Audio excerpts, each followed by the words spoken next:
then sivula ngomthandazo.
Egameni loNkulunkulu yise, uNkulunkulu indodana, uNkulunkulu umoya oyingcwele, umpostile wovumo lwethu, Kristu wemphila kwemphefumulo yethu siyakuthandaza nasekuseni kwanamhlanje. Nabathixo abantu bakho nabantwana bakho beze kule nhlanganiso othe wasilungiselela yona ngomthunywa wakho. Makuthi enkosi yamakhosi konke kuyawuthi kuphume lapha kulincede ilizwe lethu, kuncede umhlaba othe wasibeka kuwona. Sibeka lo mkhondo othe wasibeka kuwo ukuba Thixo ngokufika kwakhe bakwazi uba Thixo kaIsrayeli balizwe ilizwi lakhe, balunge enhliziyweni zabo ukuba bakwazi ukuvotela uxolo. Uxolo lwakho lwembathe umhlaba, uxolo lwakho limbathe leli lizwe, limbathe le ndawo Thixo othe wasibeka kuyona. Abantu bakule ndawo bakwazi uba Thixo kaIsrayeli baphile basoxolweni. Wena Nkosi yamakhosi othe waphakamisa lo mbutho i-ATM ukuze Thixo wandise lwakho uxolo emhlabeni. Maluthi-ke uthando lwakho noxolo lwakho luwembathe wonke umhlaba. Egameni loNkulunkulu Baba, uNkulunkulu indodana, uNkulunkulu umoya oyingcwele. Amen.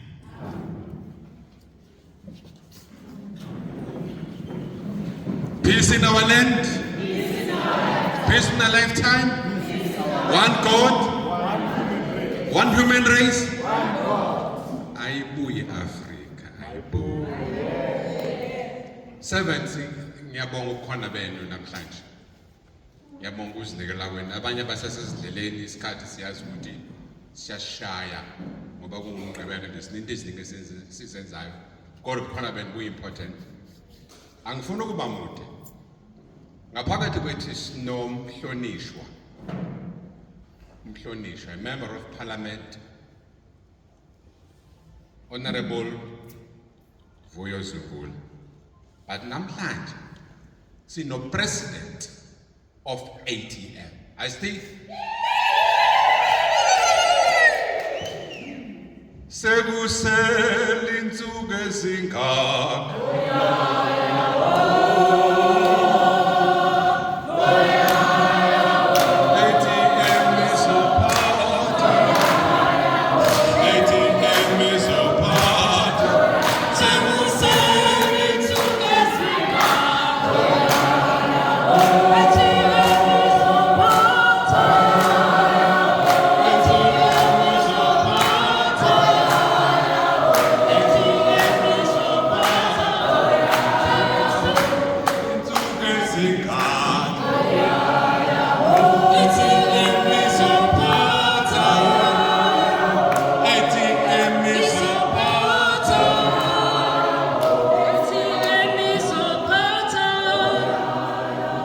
Nethulela lento enayakha nina ngamavoti enu ngo-2019 nayakha ukuthi ibe president, namthatha namfaka eparliament ngama-votes wenu.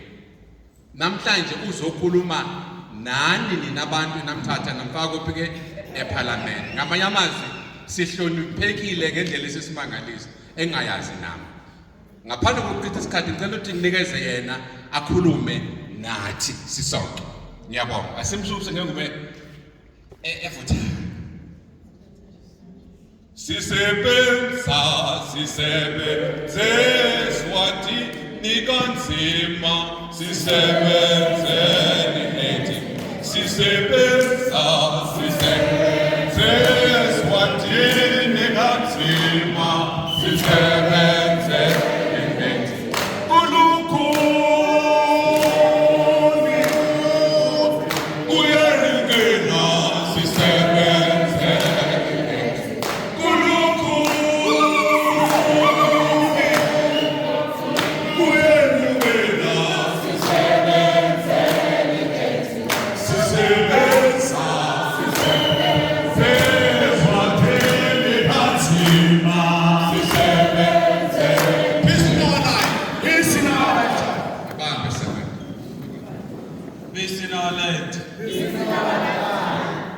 Peace in our lifetime. Khula ATM khula. Gena ATM gena. Phambili ATM phambili. Masibulele servants. Sicela uqala sibulele uThixo umposi lenhloko ngokuba asinikeze amandla ukuba sithande indalo yakhe. Siyazi ukuthi iBhayibheli ithi wenjenje uNkulunkulu uthanda ihlabathi. Ba wancoma unyana wakhe ukuze likwazi usinda ngosihlabathi. Into esho nguNkulunkulu le eBhayibhelini. But thina abantu masiphila phezukomhlaba sithi singabantu bakaNkulunkulu siphila singalinaki ihlabathi. Whether liyabhubha okanye liyafa okanye kwenzeka ini asingeni indawo. Senze ukuba masiphilele ukuba one day soze siye ezulwini. Yabona lento ukuthi didekile. Lo usezulwini uthi umuntu akazulusa ihlabathi. Aba basemhlabathini bathi silifuni ihlabathi. Sifuna ngapha ezulwini. So yabona ukuthi laba bantu abazisinkolo eSouth Africa basidida. Because benza ukuthi masifocus ephezulwini. That is why unabantu abaningi bathi hayi noba sisokola kangakanani la emhlabeni but ezulwini shem inhlupheka izubaba. But laba bantu bazisela inkolo la emhlabeni abahlupheki. So that is why sifuna ukuthi masimbonge uNkulunkulu osivule ingqondo wasitransform ukuthi sazi ukuthi kumele ukuthi senze ini. Ngicela ubulela wonke umuntu okhoyo servants. Ngicela just ukuya phambili because ngiyazi ukuthi isikhathi asikho ngecala lethu. Eyoqala into sicela ukuyikhuluma lilizwe lakho eli. Mawusithi ufuna ulungisa ilizwe lakho awenzeli umuntu favor. And akufunekanga wenze ngathi wenzelwe ifavor ukuthi ulungise izwe lakho. Izwe lakho lixhomekeke kuwe. Ukuba ilizwe lakho liphatha kakubi alinayo ifuture, umuntu ofuna ukumblame nguwe. Sublame umuntu ayiphila izolo. Sublame nalo uphetheyo because laba bantu baphetheyo eParliament there's 400 members. And iCabinet will have maybe 60-70 members. Labo bantu bavotelwe abazibekanga phayana. Meaning ukuba abantu abonelisekanga impatho yabo nine option nge-29 kaMeyi yokuba nibavote out. So akufunekanga ungumuntu uphila ungathi awuna options okanye awunamandla. If uyabheka lana xa kusithwa kuyavotwa lezi ndawo zihlezi abantu abamhlophe uzothola isalukazi esidala sizohlala siphethe i-camp chair kuba sifuna uvota kuba siyazi ukuthi kunamandla ekuvoteni. But uthi mawusiza apha kuthi bantu abamnyama sanziwa sabelieve ukuthi ukuvota akunamandla. In other words, ingqondo yomuntu omnyama yenziwe ukuba mayamkele ukuba mayiphatheke kakubi.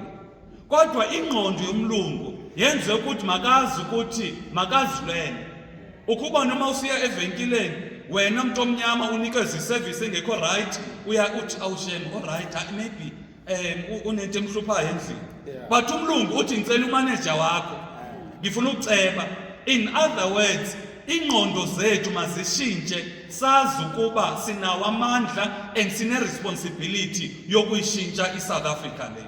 Ukuzishintshe iSouth Africa akukho muntu oqhamuka kwelinye ilizwe azozalana azosilungiselela iSouth Africa. Akukho muntu ozovuka emathuneni azosilungiselela iSouth Africa. Uyakhumbula kahle ukuthi obaba bethu uSteve Biko, oRobert Sobukwe, oTata uNdlovu, oTata uPhakathi ngabantu abalwelayo elilizwe.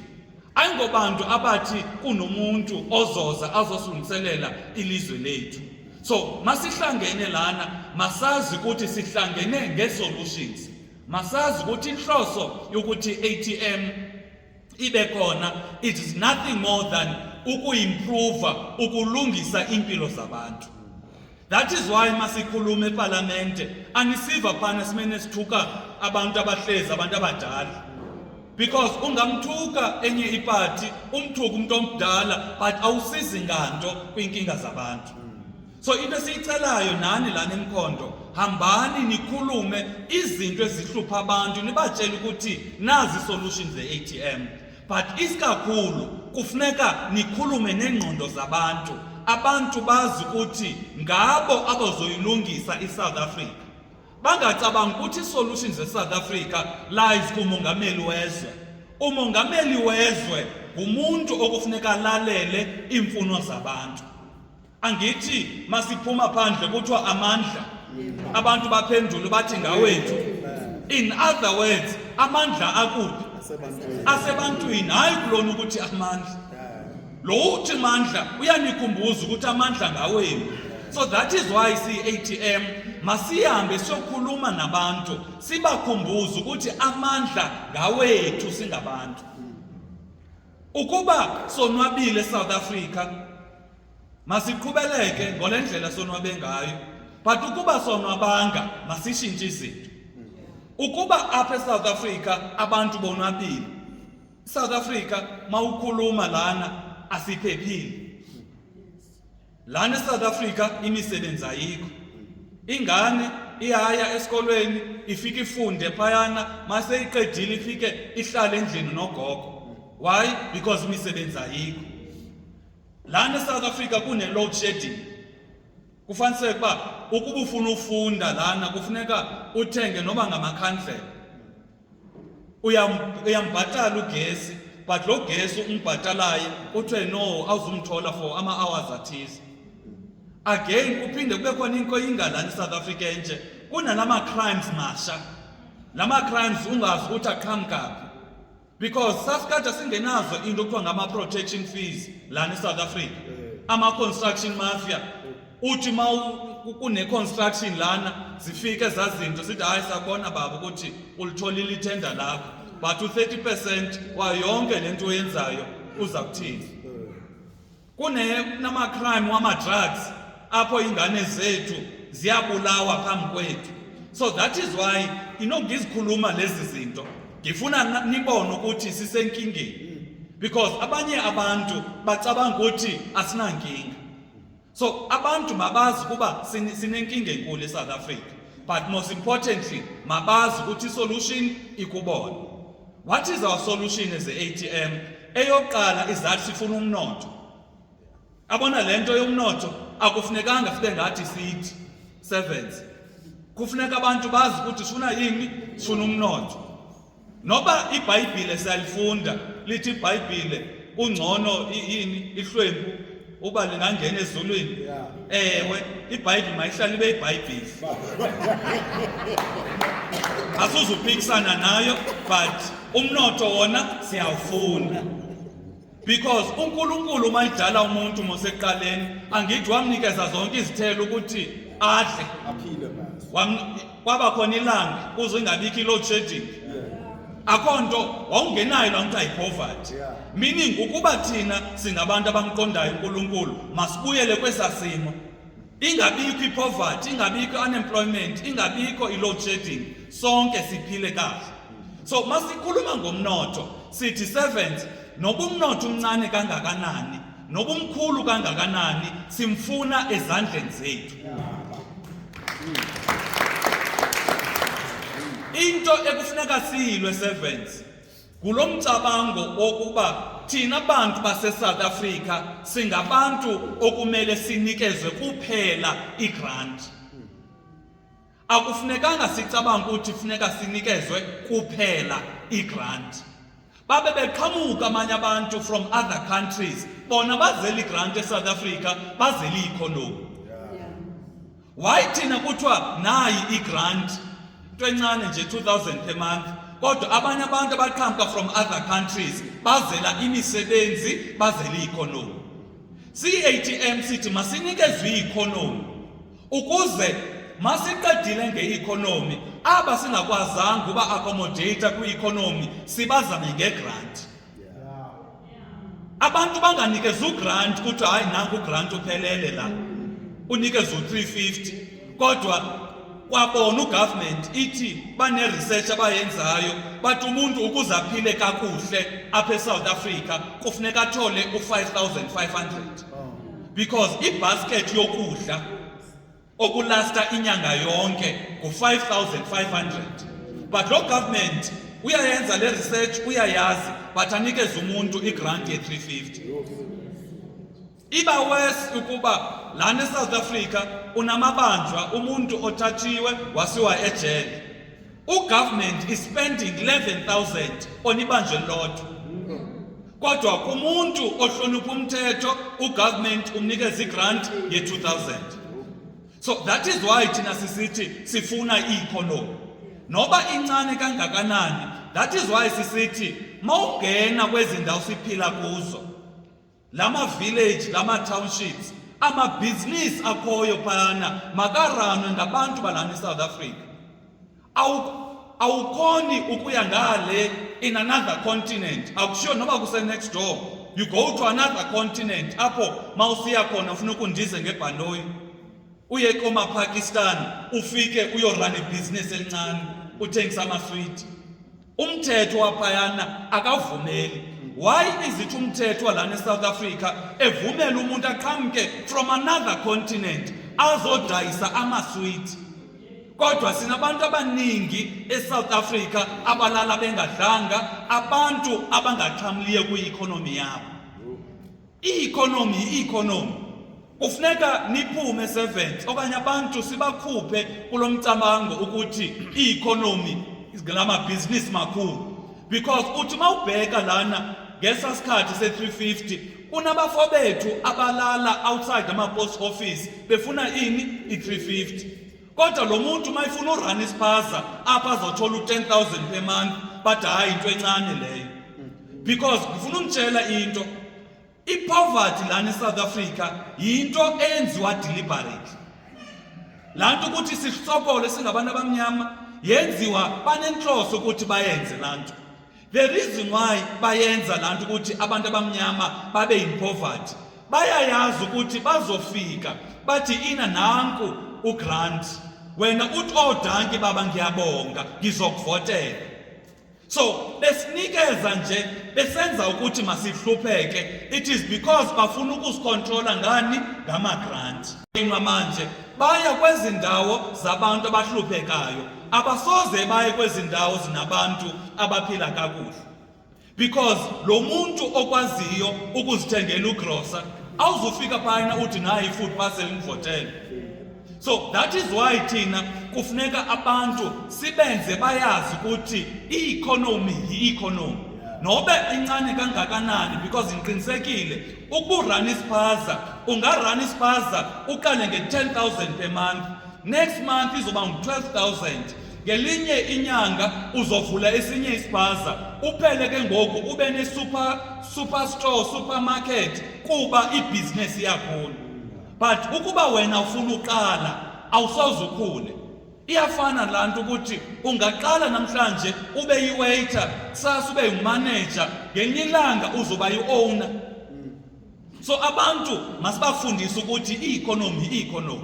So that is why thina sithi onke amabhizinisi noba mancane kangakanani maka-ownwe ngabantu balana eSouth Africa. Sithi lama bhizinisi makhulu nawo maka-ownwe ngabantu balana eSouth Africa.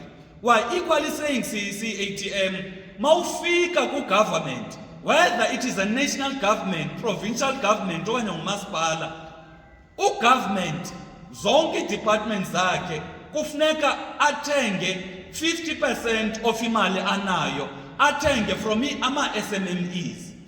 Because kunabafo bethu lana abakhona ukuthi babe neza big companies, but uyakwazi uba ne-SMME. But uthi uma ubheka ugovernment imali yakhe yonke uyisa kule company zinkulu. So that is why thina sithi ezi-SMMEs zezi businesses ziranwa zingane zethu, ziranwa ngabantu abamnyama. Makube nomthetho othi 50% of i-government spending mayiye kwezi SMMEs.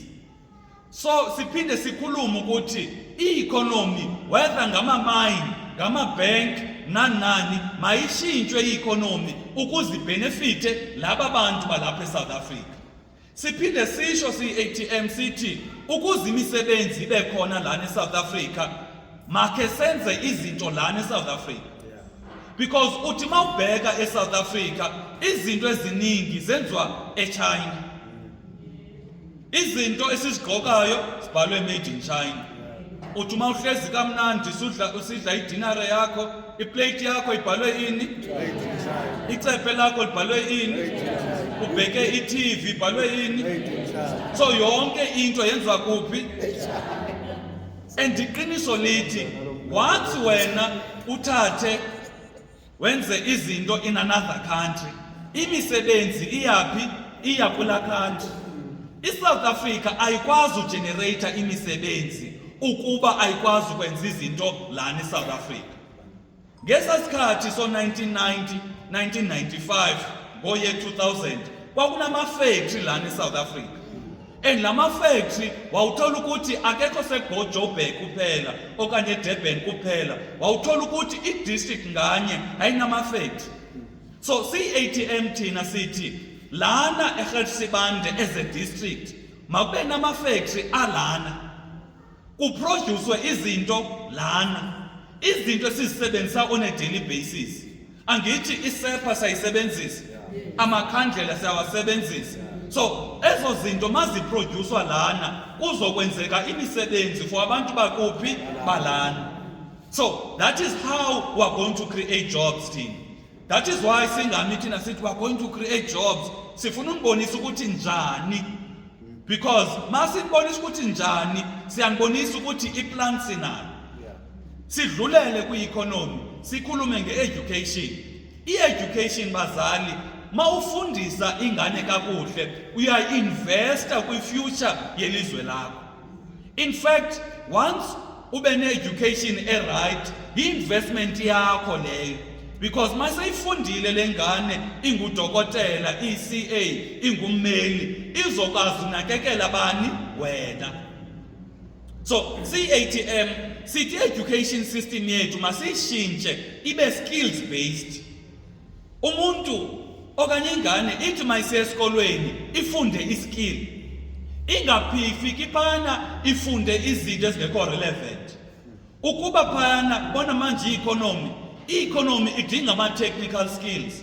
Angithi kunama-event amaningi, kudingakala abantu abazoshutha, kudingakala abantu abazopheka, kudingakala abantu abazodesigner. So i-economy yethu mayinikeze ingane zethu zonke lezi skills ezidingwayo yi-economy. So that ithi ingane mayiqeda umatric ibe ne-skill ekwazi ukusebenzisa esidingwa yini? Yi-economy.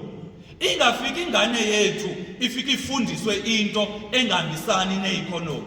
Because my back education system yethu, i-economy nansi, but education system ithatha ingane zethu isibhekise ngale. Not ukuba ithatha ingane zethu ibabhekise kuphi apha i-economy ikhoyo. Uthi uma ubheka lana eSouth Africa sinama-gold, sinama-diamond, sine-chrome, sine-platinum. ISouth Africa ityebile. Ngifuna uyi-emphasize leyo nto. ISouth Africa is very rich when it comes to minerals. Inkinga esinayo ukuthi thina abantu abaphila lana eSouth Africa we are not benefiting from i-minerals. Kumuntu ohlala eAmerica, omunye uhlala eNgilani, omunye uhlala eChina, obenefitayo kwi-minerals zethu. Si-ATM sithi uNkulunkulu sibeke phi lana eSouth Africa. And because esibeke lana eSouth Africa, mayibe sithi abazobhenefitha kuqala kwi-economy yaphi yalana eSouth Africa. Uthi mawusiya kwezi ndawo kuthiwa yini oDubai, mawusiya phayana bane-economy ye-oil, uNkulunkulu abasikelela ngani? Nge-oil. Ngobani ababhenefithayo kwi-oil yaseDubai? Ngabantu baseDubai. Why thina bantu base-South Africa sizohlala kwinhlupheko kodwa uNkulunkulu wasinikeza obutyebi bungaka? That is why sisithi i-ownership yama-minerals yonke mayibuyele ezandleni zabantu base-South Africa. Ungabi namuntu ohlezi ngale America ozo-owna imayini yethu la. Uthola ukuthi into thina esiyaziyo yinhlupheko. Because uthi mawubheka especially lana eMpumalanga ibuhlungu kabi. Uthola ukuthi asibuboni ubutyebi kwethu apha eMpumalanga. Inye into esiyaziyo abantu bayagula. Ngikhohliwe indawo yakhe ngaya kuyo lana. Ngicabanga ukuthi ubaba Dlamini ngamkhumbuza. Sathi masifika phayana ngicabanga ukuthi ngo5 emalanga sekudaka because une-coal mine enza ukuthi the air ewuphefumulayo phayana enza ukuthi abantu bangaphili. Kuse-Ermel ngiyakhumbula. So uyabona ukuthi ngobani ababhenefithayo kweza mines eziphayana? Ngabantu abaqhamuka kwenye ilizwe. Ngobani abagulayo sithi? Why thina funeka sivume samkele ukugula kodwa samkele ukuthi ubutyebi bobanye abantu? So that is why when it comes to education wasaying ukuthi ingane zethu mazifundiswe ngobutyebi ngezambiwa ezikhoyo lana eSouth Africa. Ingane zethu athi umuntu mayifika ku grade 12 makazi ukuthi sinegolide engakanani eSouth Africa and le golide ihlanjwa njani, ukuze sazi ukuthi masihlambe ngokwethu sithengisele amanye amazwe, not lento ukuthi siyithathe ihlaza siyise kumanye amazwe uthengisele thina. Khawuyicabange lento uthengisela into yakho because kwenzeka lonto apha eSouth Africa sithengisela into zethu. So i-education system yethu mayibe njalo. Siphinde sikhulume nge-agriculture. Unabantu lana eSouth Africa abalala bengadlile. Unabantu abenalanto kuthiwa yi-malnutrition because abadli kahle because kune-problem ye-poverty. Si-ATM sithi ugovernment makasize wonke umuntu ofuna ukufama. Sine-policy esikhuluma ngayo esithi one household, one garden. Meaning wonke umuntu olana ukuba une-space esingakanani endlini kwakhe makalime ngesa space. Kudala bazali niyazi ngcono kunami lento. Izinto esasizidla zaziqhamuka egarden zethu. I-price yokudla yayisezantsi but manje i-price yokudla iphezulu kakhulu because even into ezincane sizithenga phayana kwama-Shoprite whereas the farmers sizithatha lana egadini. Befana i-anyanisi uyithola egadini yakho, amatamati uyithola egadini yakho. Not a case ukuba yonke into ofuna ukuyithenga uyithenga okanye yonke into ofuna uyidla uyithenga kwama-Shoprite. So that is why si-ATM sisithi makuncedwe kuqeshwe i-assistant agricultural practitioners because sinengane zethu ziyile esikolweni zafunda ukuthi kulinywa njani but inkinga ukuthi abanaso isikhala sokuthi bangasebenza.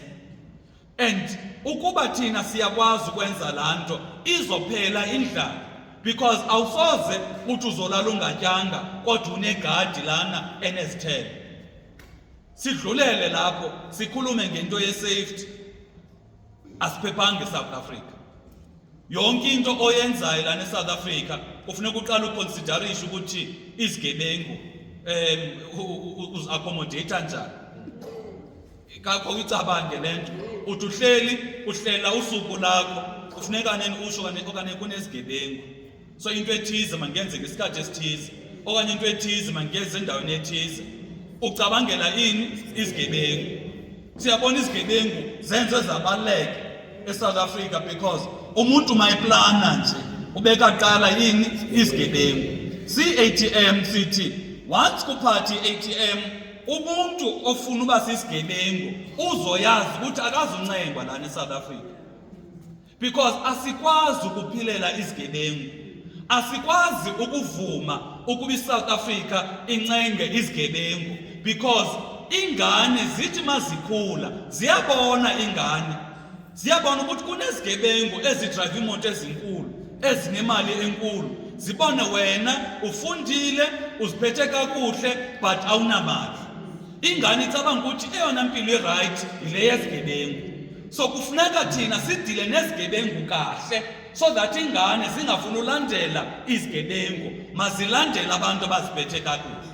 So that is why sisithi kumapolisa engiyavuya ukuthi akhona amaphoyisa akhoyo la endlini. Akhona amaphoyisa akhoyo la endlini. Sifuna uwanikeza amandla. Ukuba uyiphoyisa lana eSouth Africa unesigebengu esisodwa sathatha just yini umpu isibhamu sakukhomba ngesibhamu uliphoyisa sudubula phansi okanye udubula phezulu cima lonto because umuntu mayikhomba ngesibhamu akakudlalisi. Umuntu mayikhomba ngesibhamu uyakucima. Wena eziphoyisa sulinda ukuba umuntu akucishe. Cima qala before ucime. So that is into eqale siyikhulumayo. Because sifuna lana eSouth Africa abantu ibe ngabo abasaba amaphoyisa. Hayi amaphoyisa azosaba ukuthi izigebengu lana. Unamaphoyisa lana once kuthiwa kune robbery lana iphoyisa ithatha imoto ivan ayengela kwela side alindi ukuthi iqediwe ngerobbery kube ngona afikayo azothatha istatements. Asifuni amaphoyisa wezstatements, sifuna amaphoyisa azocisha izigebengu. Nanso into esiyifunayo because sifuna abantu baphephile lana eSouth Africa. That is why sisithi enye into esizoyenza si-ATM ukuba sinama-police reservist lana. Abantu abatrayiniwe ukuthi babe ngamaphoyisa but abaqashwanga. Sithi i-point of departure makuqashwe bonke labo bantu ukuze kunyuke laa nto kuthiwa yi-police visibility so that ungathi i-police station ibe namaphoyisa amabili okanye amathathu makune-crime ukuba inye ipholisa liye ngapha elinye liye ngapha lithi elibambe ifoni lithi ngeba ngiyafuna ukuza ngizo-attenda kuloo scene but angifuna ushiya i-police station iyodwa because ambalwa amapolisa. Sifuna amaphoyisa abe maningi. Amaphoyisa athi mawahamba esitratweni umuntu ukuba ebefuna uganga ahlale phansi because uyayazi uba kunani kunephoyisa. Sifuna again amaphoyisa atrainwe kakuhle so that ungabi nama-cases whereby akakwazi ukusolva i-crime. Iphoyisa must be able ukuthi i-evidence igcinwa njani, i-detective investigation zenziwa njani na, ukuze ukuba kufikiwe lana kwagqekezwa lana endlini sibe ne-confidence ukuthi whoever ogqekezile uzobanjwa. Not lena ukuthi amaphoyisa kunama-case ukuthi asikwazi wasolva. Sifuna iSouth Africa whereby wonke umuntu ophule umthetho amaphoyisa must be able to investigate akwazi usolva zonke ezo crimes. But nawo amaphoyisa asuzuwadlalisa because unamaphoyisa lana eSouth Africa asebenza ne-drug dealers. Unamaphoyisa asebenza nezigebengu. Uyazi ukuthi isigebengu singafika sigange lana ekuhlaleni. Siyayazi ukuthi amaphoyisa ayamsaba okanye amaphoyisa asebenzela wona. Fika iphoyisa iyaziwa indawo ukuthi kuthengiswa i-drugs phayana. Fika iphoyisa kupaka ivan kube nomuntu ongenayo after 20 minutes lihambe iphoyisa. So si-ATM sithi onke amaphoyisa ayenza ubugebengu asebenzisana ne-drug dealers ne-criminals kufuneka aboshwe. Mayeboshwa kuthathwe lakhiya aqokelele wonke labakhiya wamaphoyisa, kuthathe umuntu nokuye eCape Town afike phaya elwandle agibisele onke labakhiya. iphoyisa elisebenza nezigebengu inye into esifunayo kulona ngudilika jele. Ukuba iphoyisa malingene jele sokhupha ibhokisi thina maselifele ngaphakathi. Because abantu funeka ni-understande le nto servants ukubaleka kwamaphoyisa. Once ube nabantu abangakhoniyo ukuhlonipha amaphoyisa, it means i-state okanye ugovernment akakwazi ukulawula ilizwe. Because iphoyisa is an extension of the state. I-law and order is the basic principle of any government. If ukhuluma nge-state esiqondile kahle, si-state esinomthetho. Umthetho uyi-enforcewa ngani? Ngamaphoyisa. Ukuba ke ngoku abantu bathi ngcoske sizilwele lana emphakathini instead of uthemba amaphoyisa. Unendawo lana once kuthi hayi masihambe soreport le case amaphoyiseni, but abantu ahlala phansi uyadlala. Because bayayazi ukuthi amaphoyisa are useless. Asikhulumi ngalana amaphoyisa akhoyo la endlini ne. Ngenzela ukuthi angakhubeki la maphoyisa la endlini. Sikhuluma ngamaphoyisa in general kuthiwa ani are useless. Now yini ayenza amaphoyisa ukuthi abe useless? Asebenzana ne-criminals. So that is why ukubone lana uma kunomuntu ogangile bathina abantu bathi khake nisinikeze lo mfana sifuna ukuxoxa just kancane nje. Because bathembe la justice yabo kuba beyazi ukuthi izobenza abafana abagangayo baqonde. Hayi le justice yamaphoyisa umuntu athe gangile angene namhlanje ukhu akhitshwe because ulahleke idocket. So that is why CATM sizoba very very harsh on amaphoyisa, because without ubuphoyisa obuqondile asina government. Lana South Africa sinamaphoyisa angaqondile. That is why umuntu azoqhamuka from another country afike lana South Africa athengisela abantu shave. Because yazi lento kuthiwa ngama fake foods, expired foods, ipoison mosleyo. Yazi umuntu dala lana South Africa mayisidlu shave wayekade engazi. Wawufika ufakela ushave ekudleni kwakho ungazi. Uve later on yo kanti ngidle ushave uthatha usengapha esibhedlela. But ngoku uyazithengela ushave. Ukhupha imali yakho uyokugcina uhambe uyothenga ushave. So yabona ukuthi igangile into la South Africa. So that is why sifuna amaphoyisa aqotho. Ungabi nento apho umthetho ozoba weak. Ijonge lento kwakho endlini if ngubaba okanye ngumama. Ukuba awunamthetho ingane ziyaganga. Ingane zihambe ziyongena kwi-drugs zingaziphathi kakuhle because umthetho awumisanga. Izwe ukuze libe right kufuneka umthetho abe ngumthetho. So servants, niyabona ukuthi sinawo amaplan ukuthi South Africa sizoyilungisa njani. And into engiyithandayo is that i-ATM ukuze ivotelwe ngo-2019 yavotelwa nini. From 2019 up until now niwabonile amandla e-ATM eParliament. I-ATM mawuhamba apha phandle bathi abantu hawu ATM inezitulo ezibili kuphela. Abantu ngokunokwabo i-ATM pharmacy nezithi ezinkulu kabi because of how impactful we have been. So into esicelayo asihambeni siyo campaign, because once i-campaign le 2 seats ngamandla enu izonyuka ibe ngu-201 seats. And once ibe ne-majority I can assure you laa nto kuthiwa yindlala, laa nto kuthiwa yi-crime, laa nto kuthiwa yi-unemployment, laa nto kuthiwa yi-load shedding sizoyibulala ife nya apha eSouth Africa. Because eyona nto ingamandla kwi-ATM is the fact that imali yokucampaigna, imali yokuregisterisha iqhamuka lapha ebantwini. That is why if lana amabhank enza laa nto kuthiwa yi-rand fixing, rand manipulation, siyakhona ukuluma siyi-ATM sithi amabhank must be made to account. Amabhank lana eSouth Africa ukuba ngumuntu omnyama interest rate echargewayo iphezulu kabi. Ukuba ngumlungu interest rate izantsi kabi. Ukuba uyi-private company usebenza khona, isalary yomlungu iphezulu kabi, isalary umuntu omnyama incane kabi, kodwa benza umsebenzi owodwa. Even worse ukuba lo muntu omnyama une-experience, une-qualification, lo ngumlungu akanazo zonke ezo zinto. Si-ATM siyakwazi ukuzikhuluma lezo zinto. Sikhona ukukhuluma even nalento yama-drugs. Ama-drugs bazali bethu abulala i-future yelizwe lethu.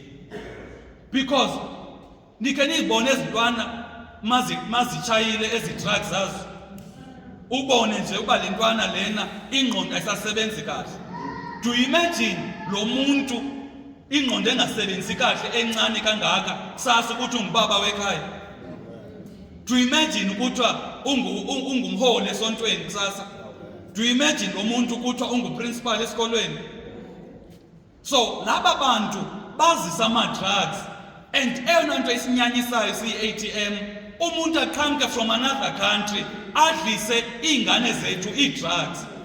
Ezakhe ingane akazidlisi ii-drugs. Ezi drugs azidliswa kubantu abamhlophe, zidliswa isizwe esimnyama.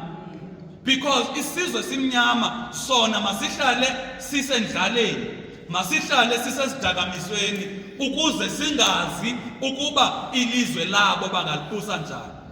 Si-ATM sifuna ulungisa lezo zinto. So that is why sinicela ukuthi asihambeni siyocampaign. Le 46 days eseleyo usukela manje up until election must be 46 days of election, of campaigns. Usuku nosuku masitshela abantu uba mabavote nge-ATM. Ubuyangena eTexini yithi uma ubingelela uthi sanibonani bantu bazovotela i-ATM. Uzobazwa abantu bazokhulumisa nawe bathi yini nisiphethe bena umtshele. Uthi kwezindawo labafana bathanda uyodrayiva kuzona ebusuku, yithanda bafana manifika phayana nibatshela abantu ukuthi babavotele i-ATM. Because into esiyifunayo ngamavoti. Lama vote sizowathola etywaleni, sizowathola ecaweni, sizowathola eTexini, sizowathola ebhasini, sizowathola emcimbini, sizowathola kuzo zonke indawo. So akufunekanga sicabanga ukuthi sizokhuluma nge-ATM lana kuphela. Masambeni siyokhuluma nge-ATM kuzo zonke indawo. Because inye into esiyifunayo sifuna ungena emandleni.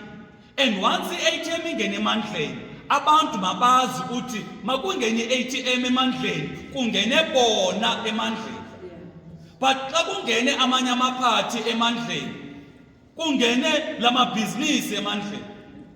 Because as ngitshele something eyenzekayo ngo-2019 sangena mose-parliament ngoMeyi. NgoSeptember kune-debate ekhoyo lana ye-unemployment. Ngifike ngidebate ngenze zonke lama-solutions. Ngikhulume nge-informal economy, nge-township economy. Laba bantu from other parties oko beheklisha, behawulisha, besenza zonke lezi zinto. Aqomba benza njani laba bantu? Because angithuki umuntu, angideleli umuntu, ngiza just nama-solutions. Sithi masiphuma afika omnye ubaba kumina, engubaba wale nhlangano iphethe. Afika ngibamba isandla, athi wemfana ukhuluma kahle. Lama solution wakho iyona nto siyidingayo lana eSouth Africa. Ngithi baba, kodwa ngaphakathi ungiheklisha uma ngikhuluma. Athi lo baba, ndoda, uzofunda la kwepolitics.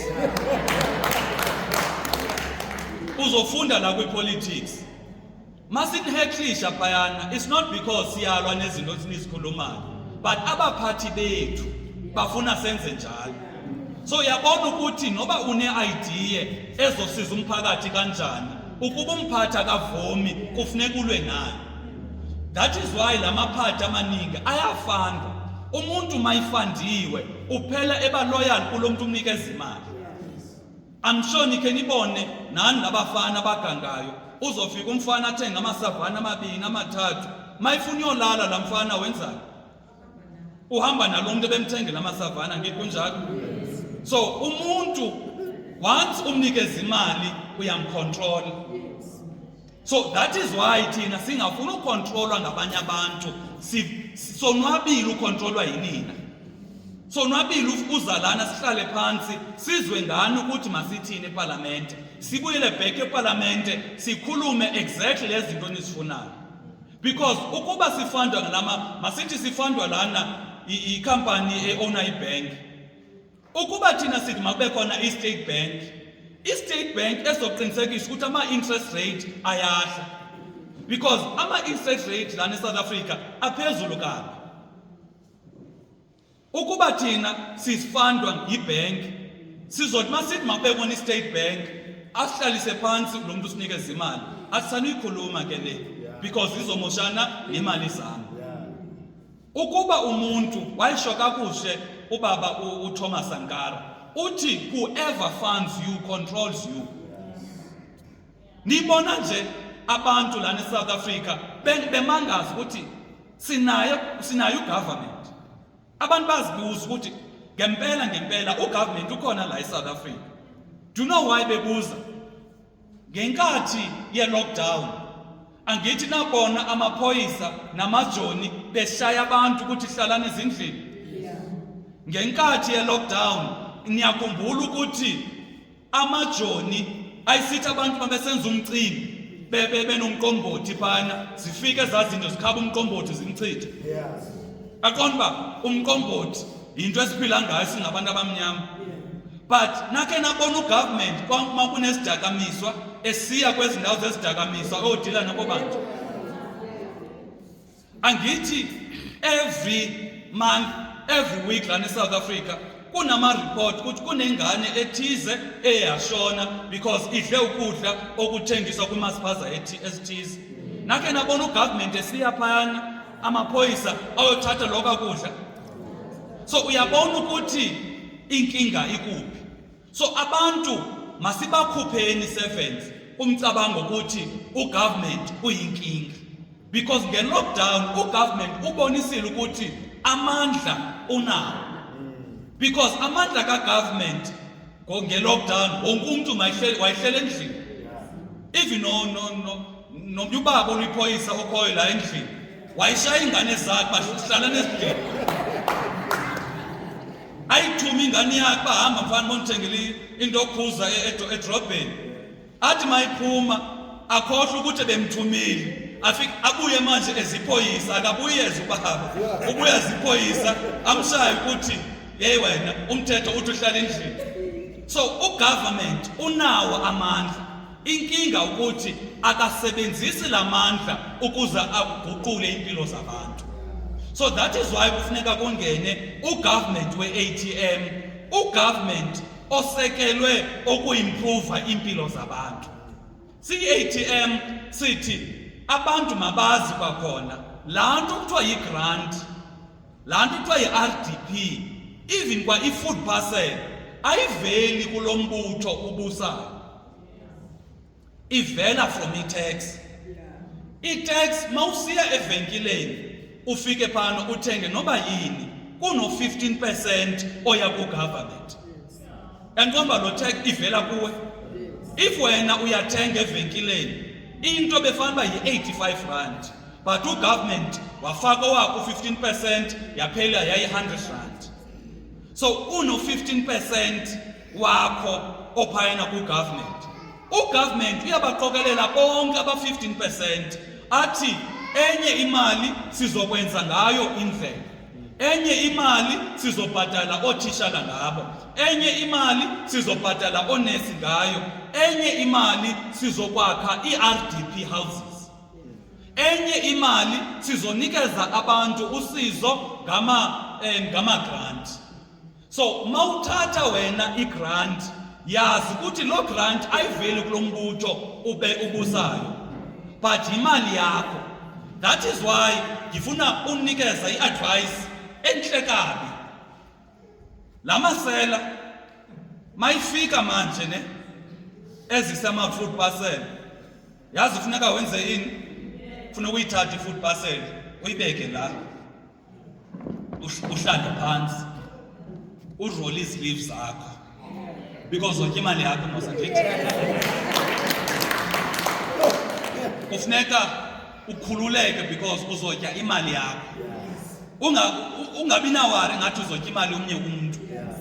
But uthi mawuyovota ungavoteli food parcel elasta 2 days 3 days ambovota ucabangela ifuture yengane zakho.